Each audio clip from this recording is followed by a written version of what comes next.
Magandang araw po sa inyong lahat mga kapatid at welcome na naman sa aking munting channel. Sa video ito mga kapatid ay pag-uusapan po natin ang isa pong dasal na Tagalog na makikita po natin sa Biblia. Napakagaling po ng dasal na ito sa lahat po ng panganib, sakuna at kapahamakan. Pero bago po ang lahat, kung ngayon ka palang napadaan sa ating munting channel, ay mag-subscribe ka na at pinutin ang inyong notification bell.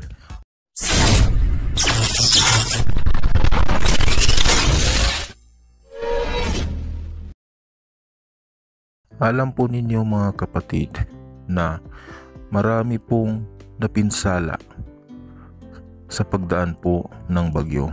May mga namatay po at maraming nawasak na mga tahanan. Sa video pong ito mga kapatid ay magtuturo po ako sa inyo ng isa pong mabisang dasal. Tagalog na dasal po ito mga kapatid na kailangan po ninyong madasal sa umaga nang sa ganoon ay buong araw po ang inyong proteksyon sa lahat po ng klaseng panganib, kapahamakan at sakuna. Kapag inyo po itong nadasal sa umaga, sigurado po ako na kayo po ay maliligtas sa lahat ng kapahamakan. Gawin po sana nating debosyon ang dasal na ito mga kapatid, nang sa ganoon po ay hindi po tayo mapahamak. At turuan na rin po natin ang ating mga kapamilya ng dasal na ito sa umaga. Nang sa ganoon po ay sila pong lahat ay protektado din po laban sa lahat ng kapahamakan. Huwag pong mag-alala mga kapatid dahil ito po ay makikita sa Biblia. Marami po ang gumagamit ng dasal na ito mga kapatid. Pwede po na ang gagamitin po ninyong translation ay depende po sa inyong dialect. Halimbawa, kung ikaw ay Tagalog na version po ang iyong dadasalin. Kung ikaw naman ay Bisaya na version din ng iyong gagamitin. Sa mga Ilonggo, Kapampangan ay piliin niyo po ang inyong dialect. Maaari din po na Tagalog o English na version po ang inyong gagamitin.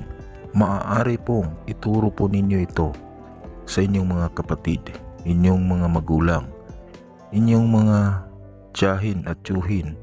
Lahat po ng membro ng inyong pamilya dapat po ay alam na inyo po itong dapat dadasalin sa umaga po. Bago po magsimula ang inyong araw ay inyo pong sisimulan o inyong dadasalin ang dasal na ito mga kapatid. Nang sa ganoon ay protektado po kayo sa lahat ng oras at pagkakataon. Ang dasal po na aking tinutukoy mga kapatid ay ang awit 71 o awit ng pagtitiwala sa Diyos.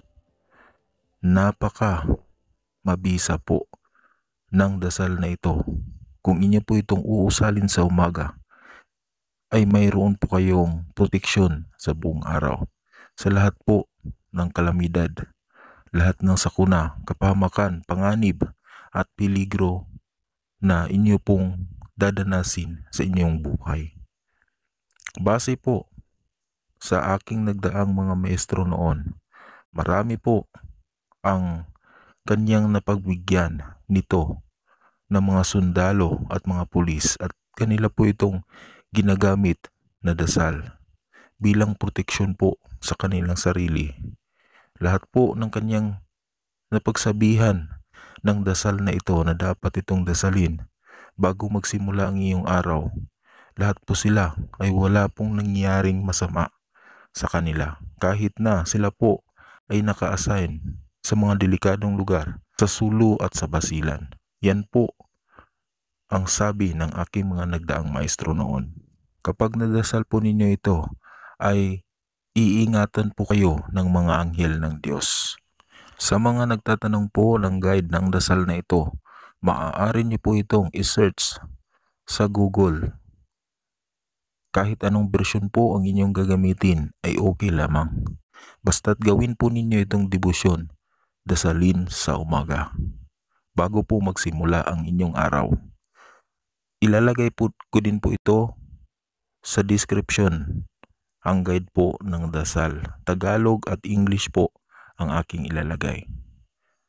Sana po ay nakatulong sa inyo mga kapatid ang ibinahagi ko ngayon. Napakamabisa po nito, lalong-lalo na po sa panahon natin ngayon na marami pong hindi magagandang bagay ang nangyayari.